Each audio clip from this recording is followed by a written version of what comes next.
tsara sy jery mavoaka i Madagasikara.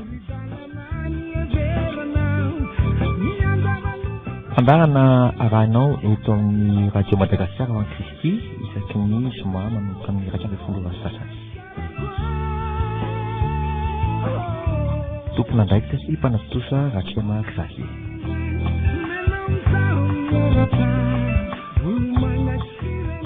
Faly miara-pasika indray manaraka izao fandarana izao ivavaka isika. Tompo Andriamanitra misaotra anao izahay fa menao izao sehatra izao mba ahafahanay mahafantatra ny tena planinao tokoa momba n'ity firenena ity. Misaotra ny fanatrehanao feno ny anaranao Jesosy Kristy no zavavaka izany. Amen. Amin'ity fotoan'ity indray zany isika dia hiezaka hitady profo hoe taraky edena tokoa ve ity nositsika ity. Misy famantarana vitsivitsy avy amin'ny tenin'Andriamanitra izay hoantsika naporofona an'izany. Ao amin'ny Genesis toko voalohany 1:20 dia milaza mazava ny tompo hoe nanao biby isan-karazany izy biby mandady isan-karazany ary hita fa tsara zany. Eto amin'ny firenentsika zao ohatra misy ny indry izay karazana gidro izay tsy misy afa-tsy eto Madagasikara, tsy misy afa-tsy eto Andasibeza. Any Andasibeza satria raha vao hoentina akoatra ny toeran'io izy io dia maty. Ary io indry io dia karazana gidro izay azo lazaina hoe miaina tahaka ny zanak'olombelona nga satria tsy mampirafy, misy toetra maro zany izay ananan'io indry io. Eo koa ohatra hoe sobakaka mena. Raha jerentsika indray ny Genesis voalohany toko 1:20 dia hoe nanamboatra biby vaventy Andriamanitra vao-manidina samihafa. Fa eto amintsika zao anisan'ny tsiritin'ny olona mahatonga azy any a Sainte Marie dia mijery ny trozona. Misy koa ny voronkely tahaka ny vintsy izay tsy misy afa-tsy eto Madagasikara. Ny zavatra namboarin'Andriamanitra dia hita fa tsara zany voasoratra amin'ny Genesis toko voalohany 1:30. Maro ny toerana izay tsy hita fa tsy aty Madagasikara tahaka ny tsingin'ny Bemaraha, maro be ny tsiritsa rotopasika samihafa. Dingana anankiray ampahafantarana antsika fa miavaka ny firenentsika ary tena hoe mahatonga mpizahatany maro dia maro. Dia anisan'ny lafiny anankiray koa ahitana porofonanao hoe taratra edena tokoa ve ny firenentsika dia izao. Jerevantsika hoe inona ny harena izay voasoratra amin'ny Baiboly dia tena misy eto Madagasikara tokoa ve? Hoe misy tao edena dia misy Madagasikara ve? Raha jerentsika ny Genesis toko 1:20 dia soratra mazava hoe ao ny edena dia misy volamena. Eto amin'ny firenentsika dia misy volamena ary maro be ny volamena eto amin'ny firenentsika. Ro malagasy eto amintsika ianao dia efa mandiha lalina volamena satria misy volamena eto amin'ny firenentsika. Tsy vitan'izany fa ao amin'ny Genesis ihany dia mbola misy soratra mazava ihany koa ny Genesis toko 1:20 hoe tsara ny volamena n'izany tany izany any misy bedola sy vato beryl. Ny bedola ry havana dia bdelium amin'ny teny vahiny izay misy dikany anankiroa. Ny dikany voalohany zany dia hazo izay mamoaka gity, mamoaka empoka-manitra izay misy eto amin'ny firenentsika. Ary ny dikany faharoa dia karazana vato. Dia io karazana vato bedola io dia mbola misy eto amin'ny firenentsika ihany koa. Ny vato beryl moa dia fantasika fa misy eto amin'ny firenentsika. Dia tsy onona ny voasoratra any amin'ny Genesis fotsiny isika fa raha ijery any amin'ny Ezekiel toko 17 izay efa teny faminaniana avy amin'ny tompo mivantana hoe tany edena saran'Andriamanitra ianao, ny vato soa rehetra no mirely teo amboninao. Dia ny karneola. Ny karneola dia sarodoanina izay misy eto amin'ny firenentsika. Ny topazy misoratra ao amin'ny Ezekiel zany bokin'ny Ezekiel misy eto amintsika koa ny topazy.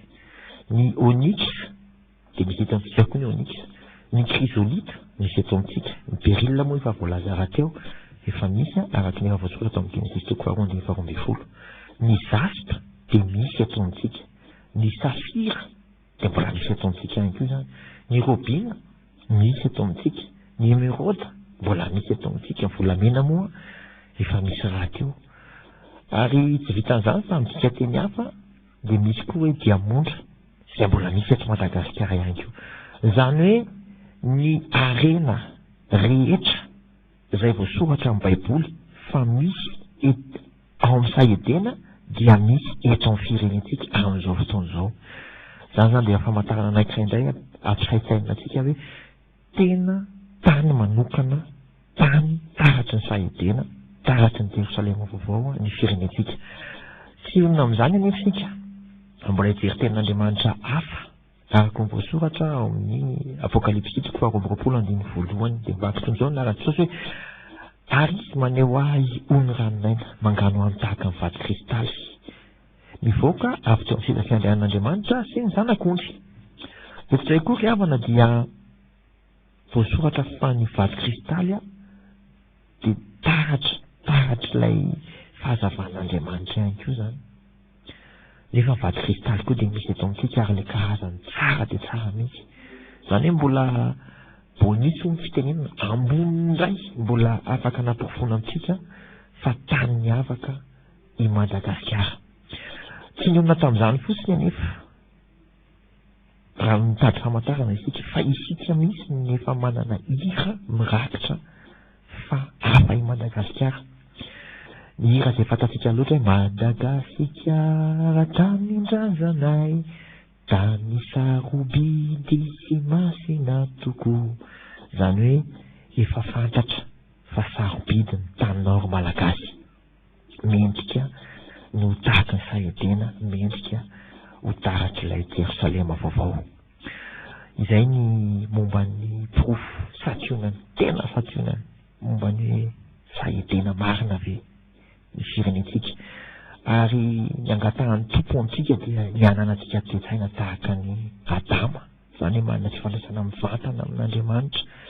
Fa rehefa tanterantsika izay, rehefa manaiky an'izany sika dia voata manokana tahaka ny tahin'Andriamanitra ny Adama sy Eva teo saedena, isika mianakavy malagasy rehetra mihitsy zany. Ny tampamanganana dia mampatsiahatra any izay fa efa voasoratra boky ireo famantarana marobe izay fahafantarana tsikelikely eto amin'ity fandarana ity, izay mitondra ny lohateny hoe taratry Jerosalema vaovao ve Madagasikara. Izay boky nosoratako zany raha tsy mankizavier ary hitanao eny amin'ny librairie Avotra eo akaikin'ny Pompier na eny amin'ny fivarotam-boky ny Pierre Mamaky eny Antaninarenina eo ambonin'ny Totobato eo zany. Izay indray ny momba ny profo momba saedena na taratry Jerosalema vaovao izay tany tsara indrindra anositsika. Amin'ny herinay anio tsika dia hitady profo hafa indray mba ahatonga anao resy lahatra, mino fa resy lahatra fa tsy hitady vahaolana hafa intsony ianao fa hiantehatra tanteraka amin'ny Kristy izay efa manana planina tsara ho anao, ho antsika rehetra izay malagasy.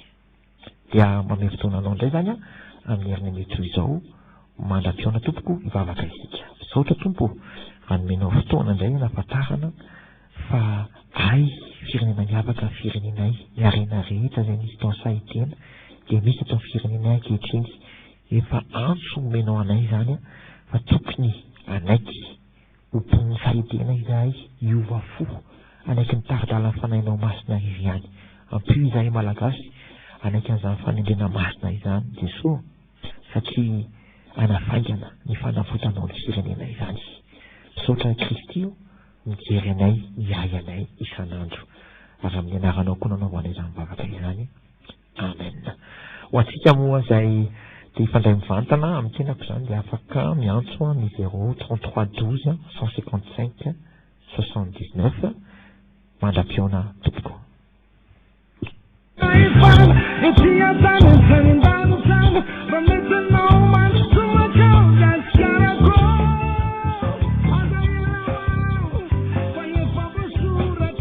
Ho taraky Jerosalema vaovao ve Madagasikara? Fandarana arahanao eto amin'ny radio Madagasikara ho an'i Kristy isaka ny zoma manao amin'ny 120 rasasany. Fiandraikitra sy mpanatotosa Ratrema Xavier.